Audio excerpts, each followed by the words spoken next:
Am I the a-hole for not acknowledging my step-grandchildren when their mothers, my stepdaughters, made it clear I was no family of theirs?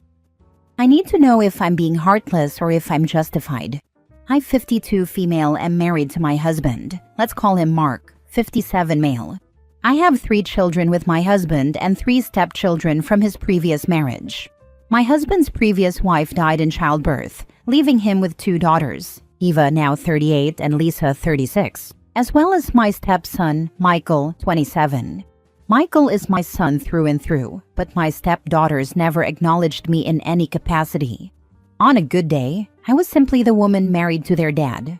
On a normal day, I didn't exist, and on bad days, I was the pick-me girl who tried but failed to replace their mom. They went low contact with my husband when they left for their respective colleges, and no contact with me. A behavior that was encouraged, and I'd say heavily influenced by their maternal grandparents. They came back into my husband's life when Lisa was getting married, with demands that he pay for her wedding and house, something he agreed to and later did for Eva as well. I felt like they were just using my husband, but I didn't say anything about it, as I saw how happy he was to have them back, especially after being devastated when they ignored him for so long. They didn't invite me to their weddings and made it clear when they had kids that I was not their family. My husband and son tried to push back against this, but I discouraged it, as I didn't have much of an emotional connection with them. I chose to let it go and not make a big deal about it. They rejected me enough as teens, and I said nothing, because I didn't want it to come across as if I were forcing myself on them, but I definitely don't need to stomach that behavior from them as adults. We continued on like this for a couple of years, but things changed when Michael and my other son, Tyler, got married and had their respective kids. My daughters-in-law involved me with everything in their lives, including their children's births. As a result, I'm very close to them and their kids. I only see Lisa and Eva's children at family gatherings and have no relationship or emotional connection to them whatsoever. Lisa and Eva have recently started a campaign against me to extended family members about my extreme favoritism toward my grandkids and lack of effort toward their kids.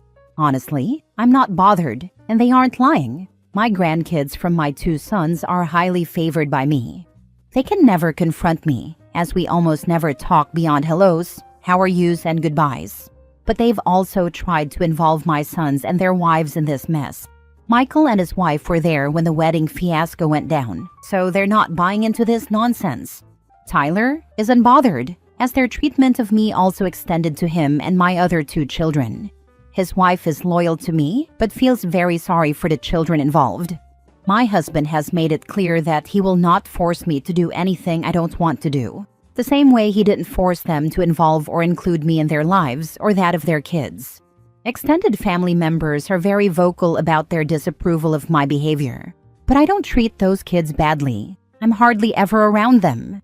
When I am, I'm very polite toward them. I don't initiate hugs, as I don't want to overstep, but I return them when they're given. I buy gifts for them at Christmas, just like I do with every other child. When together, I include them in any activities I do with my other grandkids, as I don't want them to feel left out. I treat them all equally during those moments. I just don't go out of my way to involve myself in their day-to-day lives like I do with my other grandkids. And honestly, I'm totally unbothered by Lisa and Eva's campaign against me. I feel like they made it a point to reject me, and also rejected me on behalf of their kids, and that's why I'm not close to them. I honestly don't feel like putting in the effort at this point. I'm human, and I've been rejected enough. I don't want to let them or their kids in, and I feel like they only want in because they see the benefits my other grandkids get to enjoy. I think they want to manipulate the situation and use me for their benefit, just like they used their father. I think their children are also just tools in this situation. And unfortunately, I'm not in a position to do anything for them, as that would mean allowing their mothers to have access to me, and I'm not comfortable with that. Am I wrong for keeping the distance and not really wanting to acknowledge them as my grandkids? Now for the top comments. Not the a-hole. Your stepdaughters are just mad that they're not getting the reaction they wanted from you. Literally gave them nothing. Now they're using their kids as last straw for emotional guilt. Again, too bad you have none for them. Seriously, they've been cold for years and now want to use their kids to force a connection? Nah, you don't get to treat someone like they're nothing and then expect them to suddenly pour love and energy into your life. That's not how any of this works. It doesn't sound like they want a connection with OP though. It's just extended family that are getting involved and coming after OP. It sounds like someone asked the daughters about OP's relationship with their kids, and they blamed her for why the kids rarely see their step-grandmother, and eventually it got around and caused the extended family to come after her. Well, honestly, it sounds exhausting. I'm just wondering though, do you think that extended family's disapproval stems more from genuine concern for the grandkids, or simply a desire to get to you? It's a tricky situation. Trust me, it is as exhausting as it sounds. Apart from feeling like they are using the children, I haven't seen anything to suggest that they treat their kids badly or that there's anything to worry about. I can't figure out my extended family as well. They were against what happened with the wedding thing. And this is what's making me a bit unsure. Some are aggressive and unreasonable in their approach, which makes me think they just want drama. Those that have taken calmer approach are just so repetitive with it that it makes me feel like they trying to calm me into submission. Next story. Am I the a-hole for telling my sister to stop talking about her divorce around me? My sister and her husband are getting a divorce. He moved out of the family home and filed. My sister didn't see it coming despite warnings that it could happen because she went behind his back. The story basically goes, she married him, knowing he had absolutely no interest in having his mom, stepdad, or half-siblings in his life. He didn't like his stepdad. He didn't want half-siblings. That was something everyone in our family knew. He was open about having no desire for contact. My sister married him, had kids with him, and then decided he was wrong to deny his family for being steps and halves. So, she was making contact and introducing the kids behind his back. She argued with him when he found out and said if nobody else, his half-siblings deserve to be included because they're the most innocent in his family. They didn't ask to be born and weren't a part of any of the wrongs his mom and stepdad did. He told her he wanted nothing to do with them and they weren't his real siblings anyway. He also told her she had gone behind his back and betrayed his trust, and he was not going to stand for it or allow their kids to see that man as grandpa or those kids as aunts and uncles. My sister doesn't want her marriage to end, but has also been angry at her husband because he's correcting stuff she told their kids about the stepdad and half-siblings, and has told their kids they, stepdad and half-siblings, are not family and stuff. She's mad at him for that, because the kids are more resistant now to contact with their paternal side. And don't call them grandparents, aunts, or uncles anymore, but she also doesn't want to divorce her husband. It's a mess. It's crazy. My parents are encouraging her to open up and stuff, to talk about it. I'm less sympathetic and patient. It's 6 months on from him filing, and I can't be around my extended family without hearing about this. My sister goes from bad-mouthing her husband to saying she hopes he calls off the divorce and they can work out and be a family again. My sister also tries to talk to me just one-on-one about it. I think my reason for being so indifferent to this, annoyed about hearing it, is because she knew how he felt. She knew what his boundaries were with his family. She had a choice not to marry him. She had a choice not to go behind his back. To expect he'd be fine with it when she knew, regardless of what anyone thinks of his actions. Hers were not that smart, and should not come as a surprise, and I don't feel bad for her. I do, however, feel bad for the kids caught in the middle.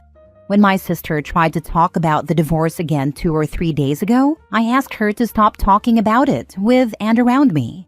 She asked how I could be so cold, and I told her it wasn't like people didn't warn her. My parents did before they got married, because they didn't like how her husband felt about the half-siblings. And hearing about this over and over is getting so old. Am I the a-hole? As far as I'm concerned, you taking his side says that you condone his actions.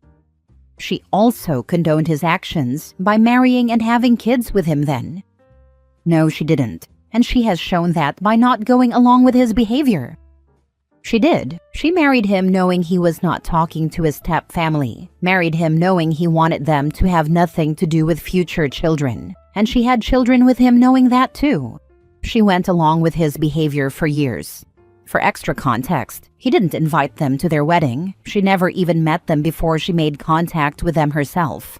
She had kids with someone she knew had no intention of introducing them to his family. These are things she knew and condoned for a long time before she decided she didn't agree. Not the a-hole. Putting aside her actions, which are deplorable, you don't get to decide who will be your emotional support human, especially when they are conflicted. She has a wide range of people who can console her and let her rant.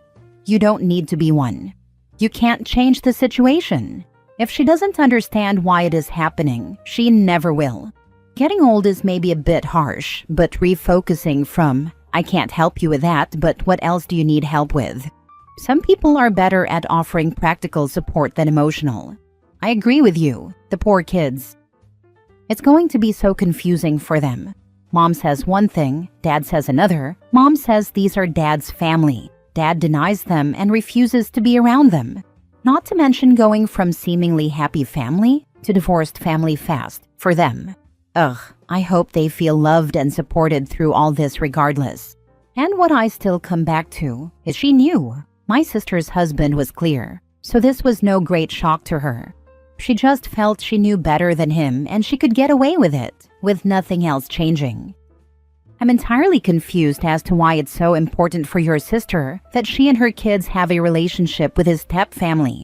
They mean nothing to her. They mean nothing to him. As far as the kids know, they're just distant cousins. So why is she so adamant?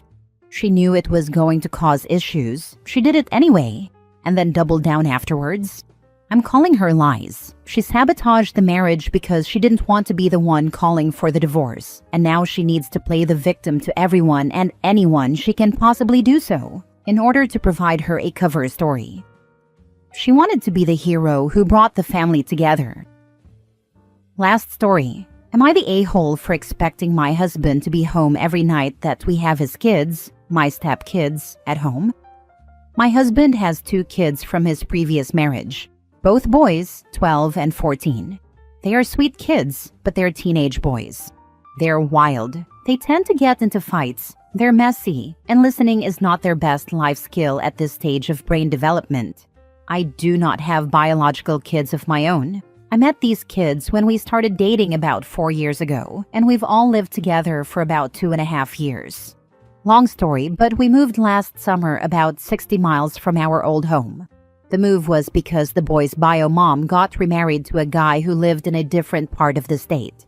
To avoid the kids bearing the brunt of the commute, we agreed to move. My husband still commutes to work, and I work from home full-time now. We have 50-50 custody of his kids. During the school year, we never have the kids on Monday or Tuesday nights.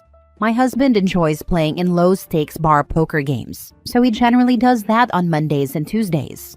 It's a very long drive to the venue where he plays, so he stays with friends near our old house on those nights and doesn't come home.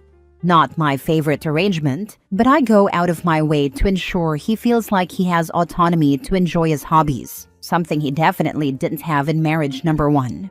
The issue has come up with regard to our summer custody schedule, which switches to 1 week on, 1 week off from the normal school year schedule. It recently came out in conversation that he expected to still play in his poker game on Tuesday nights during the summer, and that he was fully planning on staying with friends and not coming home those nights. It has always been our understanding and agreement that he would be home any night we have the boys here. When I brought this up, he told me he didn't think it was a big deal to not be home 1 night a week, and to expect me to handle everything on those nights. I am super uncomfortable being here with them alone. They make me anxious. I hate when they fight, and I don't think it's my place as a step-parent to discipline them. If they were kids who just read books and sat in silence all night, I might feel differently. But there's always a greater than 0% chance that someone is literally throwing punches, and I have no interest in being solely in charge of that situation. I already am the default parent for laundry, school pickup, scheduling, meals, and the primary caretaker anytime during school breaks, since I work from home. I have clearly communicated to my husband how I feel about being here alone with them, so he is aware. Beyond how it impacts me, I don't think it's a great example for the kids either. It's not like my husband is on work trips. It's like, hey, Dad would rather play poker than be here with you. I just feel like part of being a parent is you have to plan your life around kid stuff. My husband already has it easier than most because of the joint custody and the fact that I am happy to sacrifice some of the few days we would have alone for the two of us so that he can pursue this hobby. So serve it to me straight. Am I the a-hole here? My husband is making me feel like I am, but I just feel like this is me making a reasonable ask and trying to set a very legitimate boundary. Now for the comments. Wow, you moved 60 miles to accommodate his custody schedule. He doesn't come home from Monday a.m. to Wednesday evening so that he can play poker with the guys, and I hope that's all that's going on. And then you two have his boys Wednesday, Thursday, and I presume every other weekend. So you guys get time alone together every other weekend, Friday night through Monday morning? Not good. Now he wants you to be the overnight sitter for his boys so that he can play poker and sleep over there. You are right to tell him that you are unhappy with this arrangement. You're right to tell him that you're unhappy with the arrangement altogether. You get 3 nights home alone with him every 2 weeks, while he spends 4 nights playing poker and sleeping there every 2 weeks. I don't know what to tell you about this. I would say that you are absolutely right to tell him that he needs to be there when his children are there, but I also think that you would be right to point out to him that he spends 4 nights every 2 weeks on poker and only 3 nights every 2 weeks home alone with you. You nailed it. That's exactly our situation. It's not working out, to be honest. I have far more self-esteem than when I first started dating this man. I have done a ton of personal development, therapy, and trauma healing over the past several years. I dearly love this man and have fought like heck to make it work, but it's becoming more and more apparent to me that he does not want to truly be a partner in a relationship. Back when this was happening to my brother and I, there was no 50-50 custody, so maybe people just view it different now. But for us, if we would go to my dad's house for a weekend and he wasn't available, we'd be wondering why the heck we were there. To hang out with our stepmom who we didn't really get along with anyway, when we could have been home instead with our stuff and our friends. Thank you. This is exactly my point to him. The kids never outright say it, but they're always kind of like, oh, so why are we here if our dad isn't? We have a fine relationship, but they don't want to hang out with me. They want to spend time with him. I bet it was one of the reasons of his divorce.